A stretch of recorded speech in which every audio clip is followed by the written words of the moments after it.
Behind the curtain of great are the myths. Episode 7, The Mythology of the Memphis Mansion, Avalon, Camelot, and the Architecture of Memory. One of the most quietly powerful presences in great are the myths is not a person at all, but a place, the White House in Memphis where Birdie grows up. The house appears throughout the novel as a recurring center of gravity.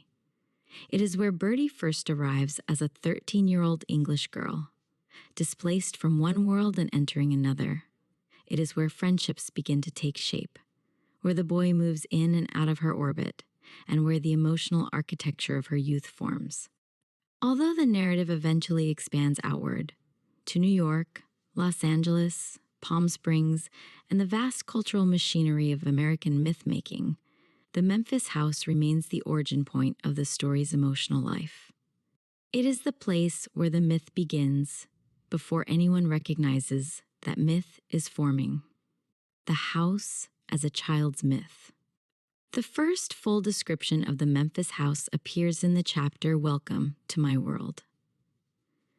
In this scene, Birdie shows the boy around the house, guiding him through its rooms and spaces with the quiet pride of someone introducing another person to the center of their private universe.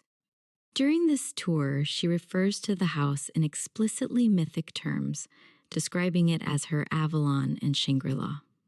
This moment is crucial. Birdie is not merely showing the boy her home. She is revealing the imaginative world she has built inside it. By invoking Avalon, the legendary island of Arthurian myth, and Shangri-La, the hidden utopia of James Hilton's Lost Horizon, Birdie places the house within a lineage of imagined paradises. The house becomes her private mythological kingdom. These references also suggest something essential about Birdie's personality. She is a character who interprets reality through stories. Even as a teenager, she frames the world around her through cultural and mythical language. The house, in other words, is not just where she lives, it is where she imagines. Camelot and the fantasy of youth. The mythological framing of the house can also be read through the lens of Camelot. Camelot in the Arthurian legends represents a golden kingdom, a brief moment of harmony, youth, and idealism before inevitable collapse. In modern cultural imagination, Camelot often symbolizes a lost era of innocence. Birdie's Memphis house carries a similar emotional tone. Within its walls, the friendships of youth flourish. The boy is present not as a global icon, but as a shy, dreaming teenager. The future remains open, undefined, and filled with possibility.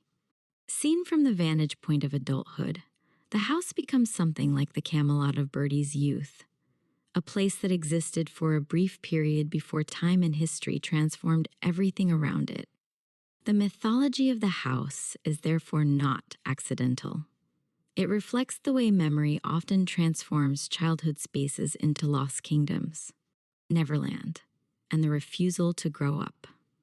Later in the novel, Birdie and the boy speak about Peter Pan and wonder whether they might share a kind of Peter Pan syndrome, the desire to remain suspended between childhood and adulthood.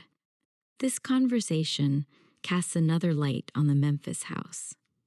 If Avalon and Camelot represent mythic kingdoms, the house also functions as a version of Neverland. It is a place where time seems temporarily suspended. Within its rooms, adolescence stretches outward, filled with music, conversation, and the feeling that the world has not yet hardened into adult reality. For the boy, this space is especially significant. Outside the house, his life is already beginning to move toward myth and spectacle.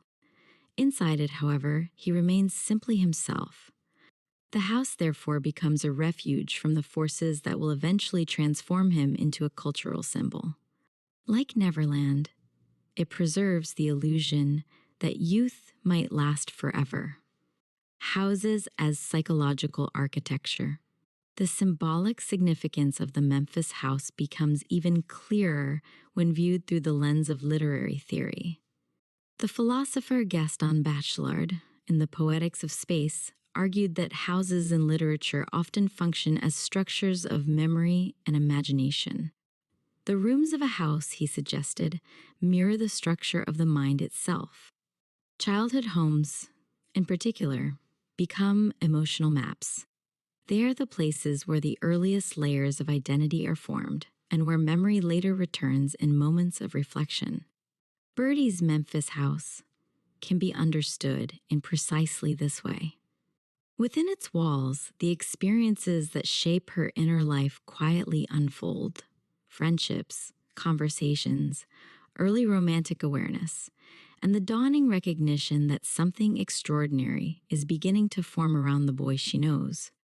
The house therefore functions almost like the interior architecture of Birdie's consciousness. It absorbs experience, holds it, and eventually releases it into memory. In this sense, the house becomes the emotional nervous system of the novel, the place where the events of youth are processed before they become myth. Sanctuary and interior life. Throughout the story, the Memphis house also functions as a sanctuary. While the outside world grows increasingly complex, the rise of fame, the movement between cities, the pressures of adulthood, the house remains a stable interior space. It contains quiet conversations, domestic rhythms, and the intimate moments that shape Birdie's understanding of herself and the boy. Most importantly, the house provides a rare environment in which the boy exists outside the myth he will become. Within its walls, he is not yet a public figure. He is simply a boy, thoughtful, uncertain, filled with dreams. These scenes preserve something the wider world will never see. The mythic figure before myth has hardened around him. The white mansion and American symbolism. The image of the white Memphis house also carries powerful cultural associations. Large white houses are a recurring motif in American architecture and mythology. They evoke stability, prosperity, and permanence. In the South, they are particularly associated with the visual language of historical continuity and inherited status. Birdie's house situates her within this symbolic landscape of American property and class. At the same time, the whiteness of the house introduces a more complex layer of meaning. White Southern houses often exist within a historical mythology that combines elegance, nostalgia, and the difficult legacies of the region's past. The house, therefore, occupies an ambiguous position. It is both a private refuge and a structure embedded within the broader myths of American history. Houses in literary tradition. Birdie's Memphis house also belongs to a long lineage of important houses in literature. Many great novels center around homes that become symbolic landscapes in their own right. Manderley and Rebecca functions as a haunted memory. The Gatsby mansion in The Great Gatsby embodies wealth and illusion. The Compson house in The Sound and the Fury stands as a crumbling monument to Southern aristocracy. In each case, the house expresses psychological and cultural forces that extend beyond the lives of its inhabitants. The Memphis house performs a similar function in Great are the myths. It anchors the narrative, giving Birdie's memories a physical center from which the rest of the story unfolds. Without the house, the past would float without a fixed point. With it, memory acquires shape and location. The house as origin myth. In mythological storytelling, narratives often begin with a place of origin. A character leaves home, enters the wider world, and undergoes transformation.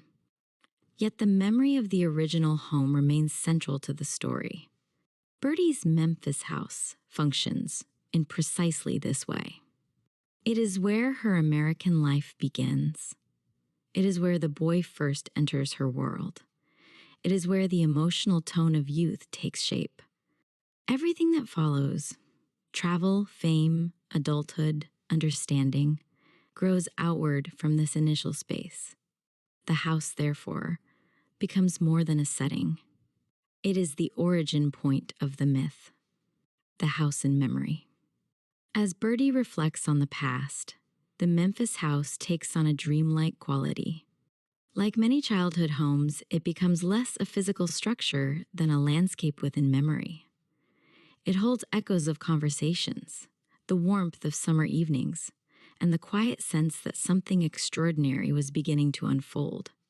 It preserves the moment before myth. The world will eventually know the boy as a global icon, but within the memory of the Memphis house, he remains the boy Birdie once knew. Wandering through the rooms of her imagined Avalon, her Shangri-La, her Camelot, and perhaps even her Neverland. In this way, the house becomes something rare in the story. It is the place where myth had not yet arrived.